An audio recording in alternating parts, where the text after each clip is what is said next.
Pobuda za razvoj avtomatskega merilnika gleženjskega indeksa je prišla s strani zdravnikov.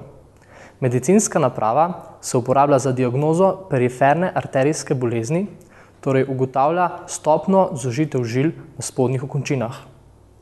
Meritev opravi tako, da hkrati izmeri krvni tlak na roki in na obeh gležnjih, ter če je tlak na gležnju nižji kot je na roki, pomeni, da je ta žila zamašena. Za merjenje gleženjskega indeksa se uporablja Dopplerjeva ultrazvočna metoda, vendar ima le-ta pomanjkljivosti. Odvisna je od izkušenosti merilca, je subjektivna in nezanesljiva. Zato se je pojavila potreba po enostavnejši in objektivnejši metodi. Avtomatski merilnik gleženjskega indeksa pa je namenjen preventivnemu merjenju v ambulantah in tudi kasnejšemu spremljanju periferne arterijske bolezni. Namreč hitra in objektivna meritev omogoča nadzor nad posameznikovim stanjem.